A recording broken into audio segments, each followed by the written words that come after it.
Hello everyone, it's me Aika and welcome back to my channel. So for today's vlog, I'm gonna share with you how to have a work-life balance and how to work smart in the USA. And this is for the USRN, of course.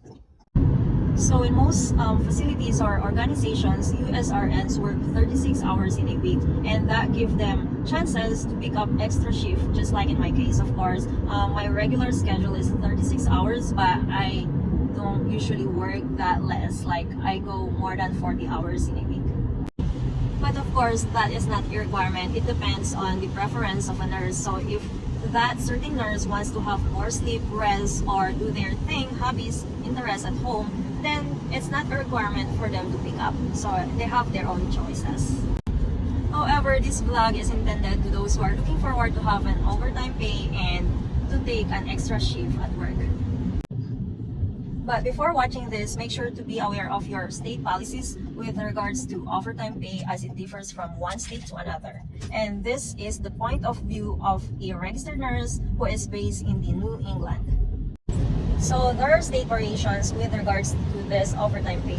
For instance, in California, when a registered nurse works more than 8 hours in a single shift, the excess will automatically be an overtime pay. So if a nurse works 12 hours, the 4 hours excess will be paid as an overtime. However, in the state where I am right now, which is in New Hampshire, it will only be considered overtime pay when I work more than 40 hours a week. So it doesn't matter if I work more than 8 hours in a day or in a single shift, but it is a weekly basis. With that being said, this video might not be applicable to you. So let's see if this video is for you. I have a few questions. Number 1, are you a registered nurse in the USA? Number 2, do you work 36 hours in a week? Number 3, do you work but you aim to have a life-work balance? Number 4, does your overtime premium starts when you completed your 40 hours working in a week? If you answered yes to all those questions, then stay put. This is for you, girl. So we all know that being a registered nurse is very challenging.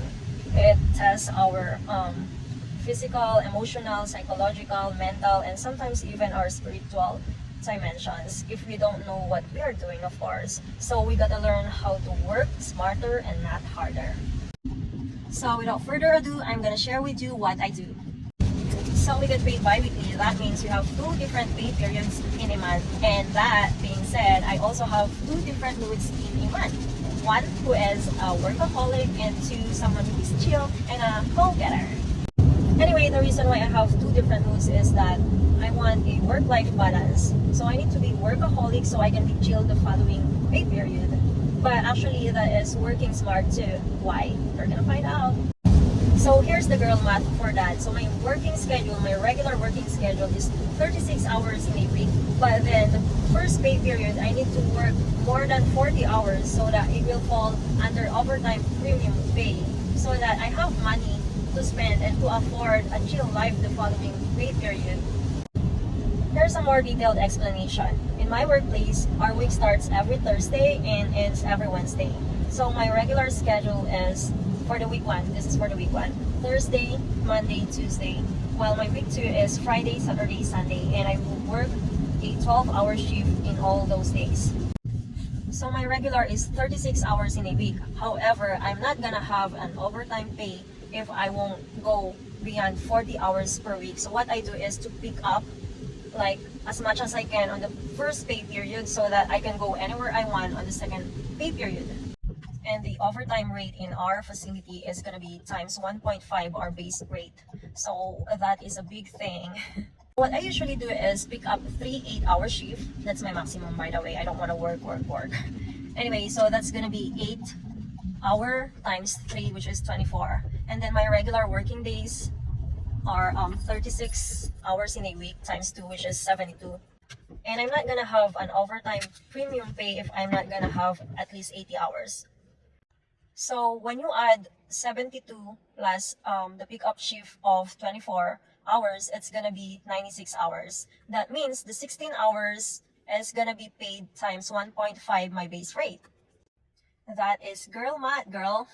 Anyway, I also have another trick. So make sure you know that your facility or organization offer supplemental bonus when you pick up extra shift. So this is when they offer extra money on top of your overtime pay and your regular pay when you do extra shift. It's when they have problems with staffing and they really need someone to fill that schedule. So they will offer a certain amount of money. So sometimes I wait for them to offer that before I pick up, especially when they know that you usually pick up extra shift, they will offer something so that you will pick up. So that's it for today. I hope you learned how to work smarter and not harder.